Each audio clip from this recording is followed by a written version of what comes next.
My mom called last Tuesday to tell me she'd be flying in with Greg, her boyfriend of 6 months, and they'd need my guest room for the weekend. I said sure, then reminded her about the twin beds. She laughed, that sharp, dismissive noise she'd perfected during my teenage years, and said, "Oh, come on, we're adults, not horny teenagers." It took everything in me not to snap back with her own words. No unmarried couples sharing a bed under my roof. She drilled that into me when I brought my college boyfriend home for Thanksgiving, forcing him to sleep on the lumpy pull-out couch in the basement. The silence on the line thickened. When she finally spoke, her voice had that wounded tremor she used at Dad's funeral. "You're really gonna punish me for finding happiness again?" I stared at the framed photo of Dad on my bookshelf, the one she'd tried to replace with a generic landscape print after he died. "It's not punishment," I said. "Just your rules, adjusted for inflation." She hung up. Jake texted me an hour later. "Don't let her guilt you. You know how this ends." He'd moved out at 19 after Mom let her previous boyfriend, Steve, rearrange Dad's tool shed 3 months after the funeral. Jake never said it, but I think he still resents her for how she handled things, or didn't. I wasn't always this rigid. When Dad first died, I tiptoed around Mom's grief, let her redecorate his office into a meditation space for Steve, even though the smell of Dad's cherrywood desk lingered for weeks. But then she started erasing him, donating his clothes, deleting his number from her phone, acting like 30 years of marriage could be boxed up like old Christmas ornaments. 12 missed calls woke me up the next morning. Her voicemail was all quivering indignance. "After everything I sacrificed for you and Jake, you'd deny me this?" Sacrifices. Right, like the time she made me skip junior prom to attend her coworker's vow renewal, or when she guilt-tripped Dad into selling his vintage Mustang to fund her healing retreat in Sedona. Her follow-up text was a screenshot of the non-refundable flight confirmation. Classic Mom, manufacturing a crisis to force compliance. Jake called it emotional hostage-taking. When I panicked, he walked me through the playbook. She did this when I refused to let Steve borrow Dad's old truck, booked a non-refundable Airbnb 2 states over, and cried about wasted money until I caved. So I rented 2 twin beds from a local furniture rental site, charged it to the credit card she'd left on file during her visit last year. They arrived on Friday. Greg shook my hand with a firm, apologetic grip, like he already knew the script. Mom's hug was stiff, her perfume too strong, the same vanilla scent she'd started wearing after Dad's diagnosis. She eyed the guest room and said, "How?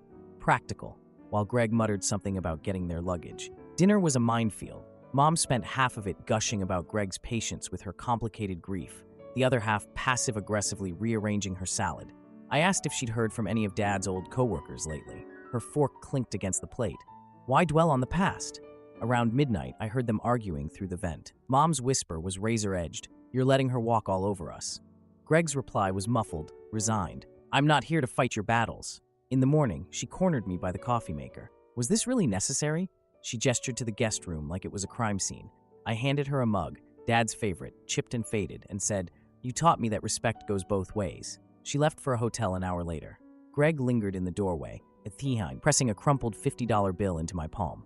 "For the groceries," he said. Up close, he looked tired, worn down. She's not used to people saying no. I almost felt bad for him. But then I found Mom's earring under the guest bed, a gaudy silver hoop she'd started wearing after Dad's last chemo session, and remembered the way she'd rushed to update her will 6 months before his diagnosis. Then Jake's words looped in my head. "You're not the villain here. She just needs someone to blame." I tossed the earring in the trash. Later, I sat in Dad's armchair, the one she'd tried to donate twice, and thumbed through his old journal. His handwriting slanted across a page from 2 years ago. Integrity isn't convenience, it's what you do when no one's watching. I think he knew, even then, that she'd struggle to let him go, to let any of us go. Jake says we're breaking the cycle. I don't know if that's true, but for the first time in years, the house feels quiet. Not empty, just still. Now for the first update. 3 days after my mom stormed out of my house, I found a letter in my mailbox. Her handwriting, loopy and aggressive, like she'd stabbed the paper, read, "A real daughter would support her mother's second chance at love." I almost laughed. When I was 16 and dating a guy she deemed too cocky, she'd written me a nearly identical note. A real daughter would respect her mother's judgment. Some things never change. Jake called while I was staring at the letter, my coffee going cold. "She's telling everyone you kicked her out for moving on," he said. I could hear him pacing, the way he does when he's about to flip a table. Our Aunt Linda texted me minutes later. "Your dad would have wanted her to be happy," but Uncle Rick, Dad's college roommate, replied to her group thread. "Bullshit. He'd have hired a hitman." It was the first time I smiled all week. Underneath the guest bed, I found one of Mom's earrings, a cheap silver hoop she started wearing right after Dad's last round of chemo. For a second, I considered mailing it back. Then I remembered how she'd accidentally left her scarf at my apartment last winter, only to show up unannounced to retrieve it. I dropped the earring in the kitchen trash, right on top of the coffee grounds. Let her dig for it. Greg called the next day. His voice was hesitant, like he was testing ice for thin spots. Can we meet somewhere? Neutral? I picked a cafe downtown, the same one where Dad and I used to split banana bread when I was a kid. Greg looked smaller in daylight, his collared shirt too crisp for the sticky vinyl booth. He didn't order anything. She told me you banned us from touching, he said, fiddling with a sugar packet.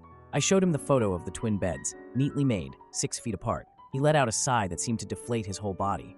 She does this, twists things. I learned 2 things over lukewarm coffee. 1. Greg's ex-wife left him after Mom started comforting him during Dad's chemo appointments. 2. He thought Dad knew. When he asked me, point by the door, I told him Dad's last words, take care of her. Greg's face did this awful crumple, like a paper ball. We didn't hug, just stood in the parking lot, him wiping his glasses on his shirt tail, me staring at the oil-stained asphalt. I wondered if Dad ever stood in this lot, gripping a to-go cup, trying not to scream. Mom showed up at my office that afternoon. My coworker Maya mouthed code red from the doorway. There she was, in her linen separates and oversized sunglasses, demanding family counseling. It's not healthy to bottle up resentment, she said, as if reading from a pamphlet. I told her therapy only works if you're not weaponizing it. She left a pamphlet anyway. That night, Jake showed up with a USB drive, security footage from Dad's house, he said, spinning it on my coffee table. Her boyfriend was moving in before the funeral. I didn't ask how he got it. Jake's always been the burn it all down type, while I'm still over here with a fire extinguisher. I wanted to storm her house, USB in hand, and force her to watch it on loop. Jake grabbed my shoulder.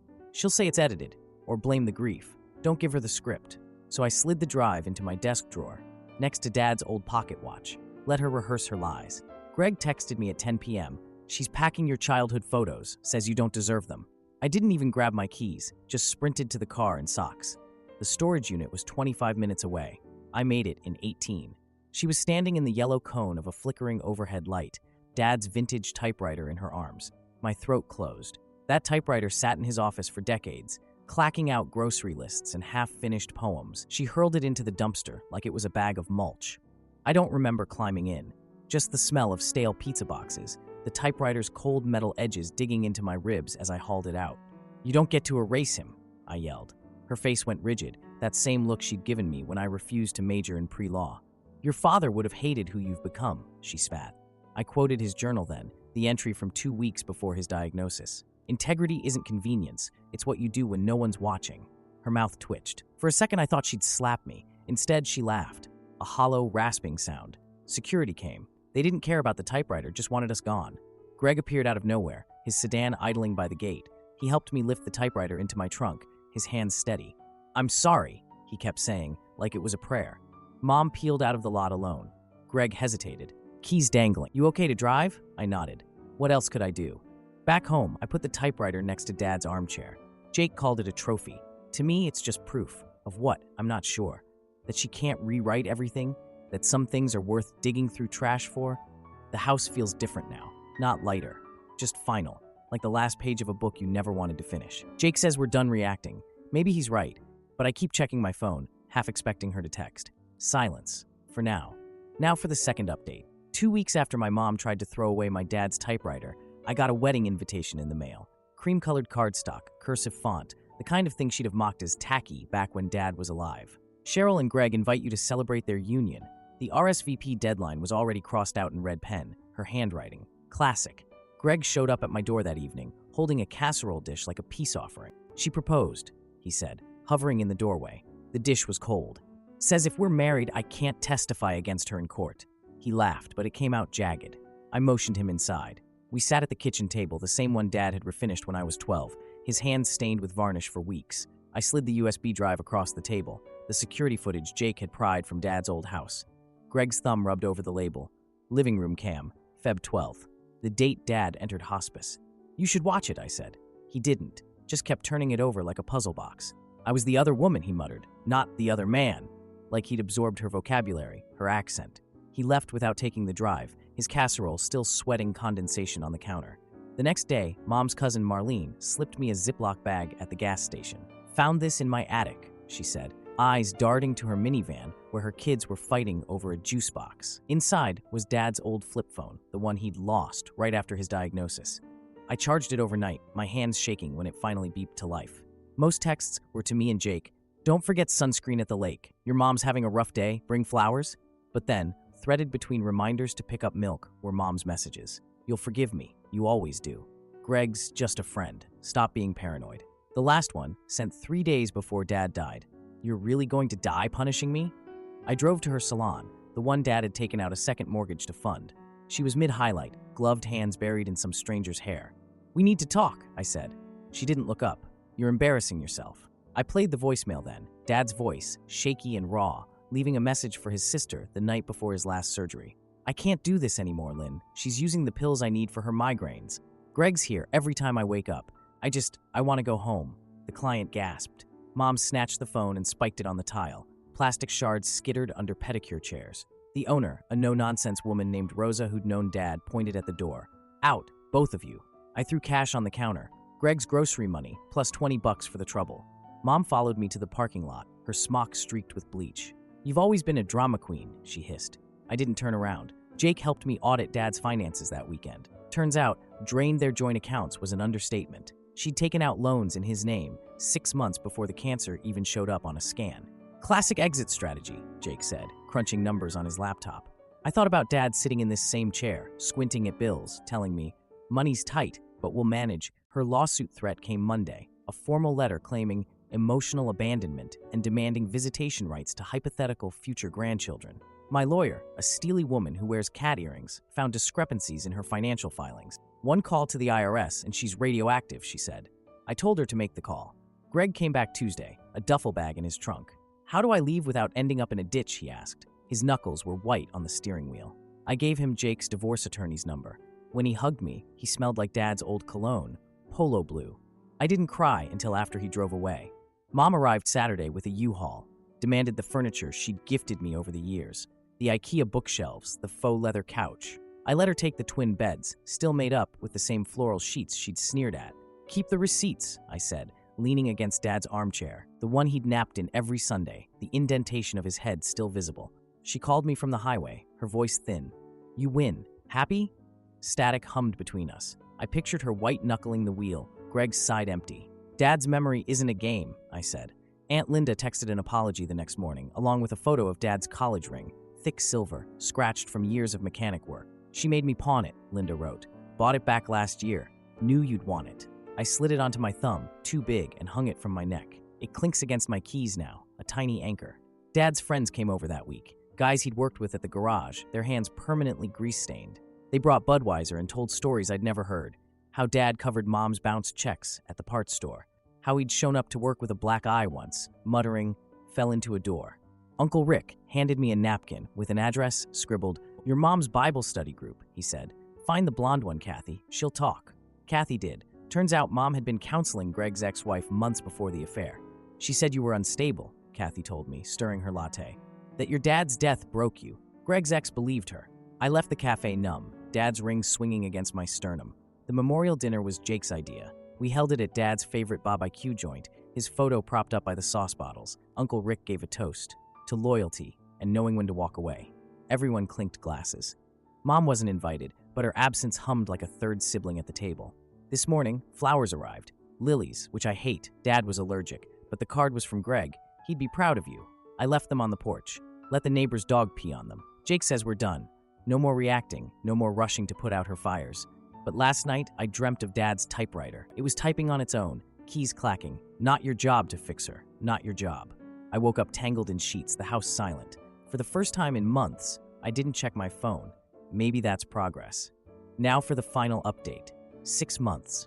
That's how long it took for karma to circle back like a boomerang. I'd stopped checking her social media, stopped holding my breath for the next explosion. But when her neighbor called, a woman I'd met once at a barbecue, her voice hushed like she was reporting a crime. I just didn't care. Your mom's getting evicted, she said. I thanked her, hung up, and made a pot of coffee.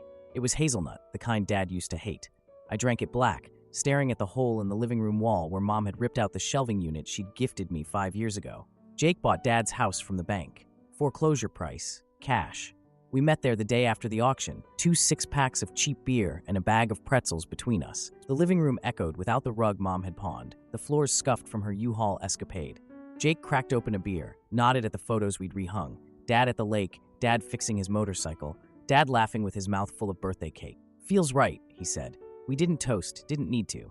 Greg sent a postcard in March. A bookstore in Maine, fog clinging to the windows.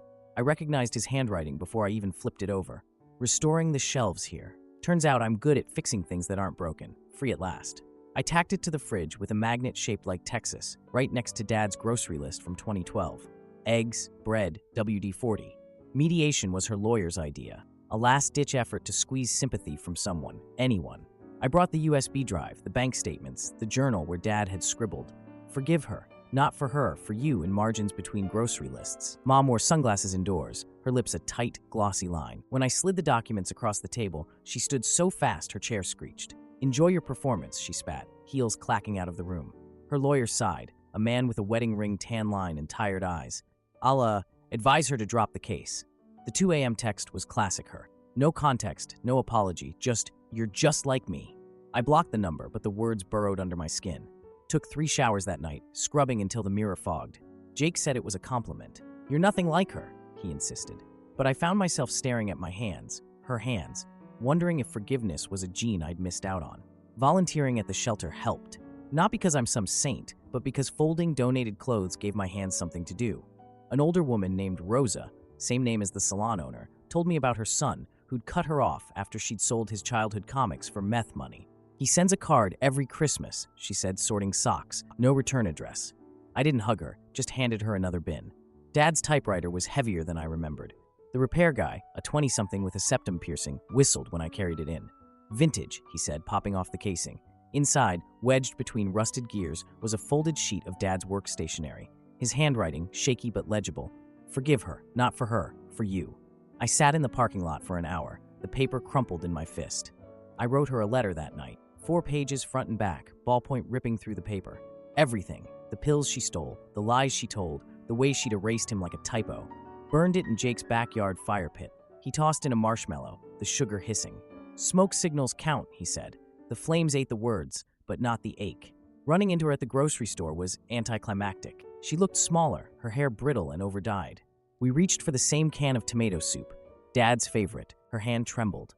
I let go first. "Take it," I said. She grabbed the can, but her grip slipped. It rolled under a display of rice. I didn't stop to pick it up. Her sister called on a Tuesday. "She fell," Aunt Linda said. "Hit her head. They don't think she'll wake up." The hospital smelled like Dad's last days, antiseptic and wilted carnations. Her monitor beeped, uneven. I didn't touch her until she grabbed my wrist, her nails digging in. "He loved you more," she rasped. The machine flatlined as her grip loosened. I waited for tears. None came. The funeral was all whispers and polyester. Distant cousins eyed Jake and me like we were exhibits. Mom's church friends clustered by the casket, clutching tissues and judgment. Greg sent daisies, no card, but I knew. Dad grew them in the backyard every spring, cursing the aphids. Inheriting the rest of Dad's estate was less about money, more about boxes, his college textbooks, grease-stained flannels, a shoebox of mixtapes labeled for Cheryl in his blocky print. I donated half to the shelter. They're naming the reading nook after him, a plaque with his favorite quote, "Fix it right or fix it twice." Clearing her storage unit felt like sifting through a stranger's life. High school yearbooks, expired coupons, a teddy bear with one eye missing. I washed it twice, let it dry in the sun, and gave it to a kid at the shelter. His mom mouthed, "Thank you," over his head. The bear's remaining eye glinted in the light. The furniture rental survey made me snort. How did we do? 5 stars. Ordered a queen bed the same day. No twin beds, no floral sheets. It arrived last Tuesday, the delivery guys cursing the narrow staircase. I slept starfish style, pillows smothering half the mattress. Woke up at 7 a.m., sunlight poking through the blinds. Checked my phone out of habit. No missed calls, no texts, just a weather alert. Clear skies ahead. Jake says we're done.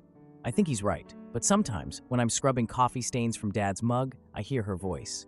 "You're just like me." I used to flinch. Now I pour the rest down the sink. Progress isn't a straight line. It's burnt letters and quiet mornings and learning to let the phone ring.